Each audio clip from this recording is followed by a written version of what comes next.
La transaction s'est déroulée en pleine rue à la vue de tous. Ce chiot vient tout juste d'être acheminé de Pologne. Was haben Sie heute hier gemacht? Wo kommt der Hund her? Un petit berger allemand qui, comme tant d'autres, a été importé illégalement en Allemagne. Stefan Klipstein a passé commande sur Internet à peine quelques heures plus tôt. Quelques clics avant de tomber sur cette annonce qui promet un berger allemand de 3 mois pour 1 000 €, soit moitié moins que dans un élevage homologué. C'est lui qu'on va recevoir aujourd'hui. C'est un bel animal. Ce défenseur de la cause animale s'est lancé dans la chasse aux trafiquants d'animaux domestiques il y a 10 ans. Un trafic qui s'est accéléré dans les années 2000 avec l'apparition des plateformes de vente sur Internet et qui a explosé pendant la pandémie. 50 000 chiots sont importés dans l'Union européenne chaque semaine pour y être revendus dans différents pays membres. Ce n'est pas un petit trafic de chiots, c'est une véritable mafia qui est très bien organisée. Et malheureusement, l'Allemagne est le principal marché européen pour ces chiots.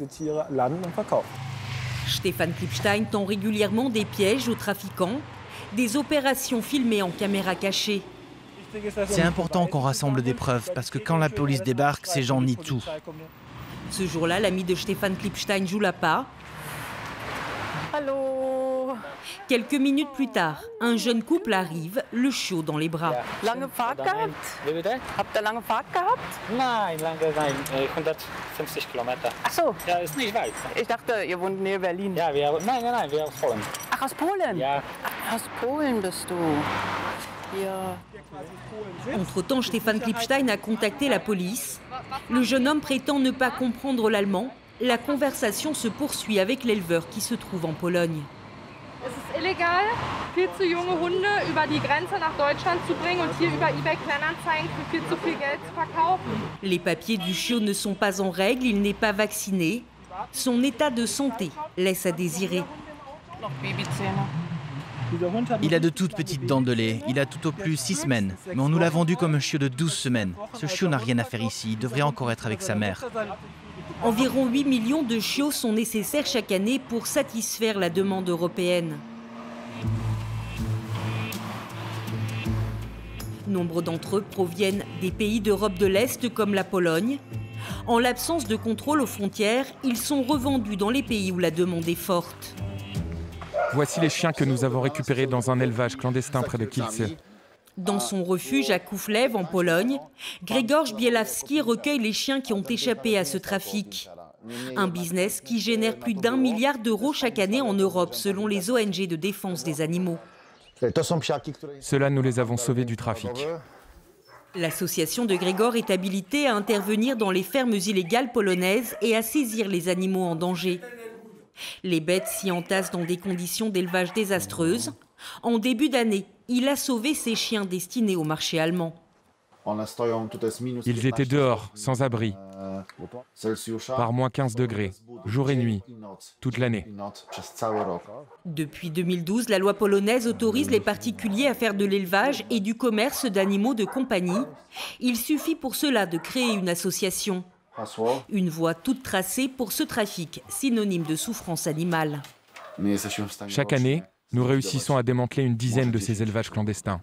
Mais les autres n'ont pas à s'inquiéter, car ils savent très bien que l'État ne fait rien en ce qui concerne la lutte contre le trafic d'animaux. Et pourtant, selon les associations de défense des animaux, 80% des chiens importés d'Europe de l'Est seraient malades ou incapables de s'adapter à une vie de famille.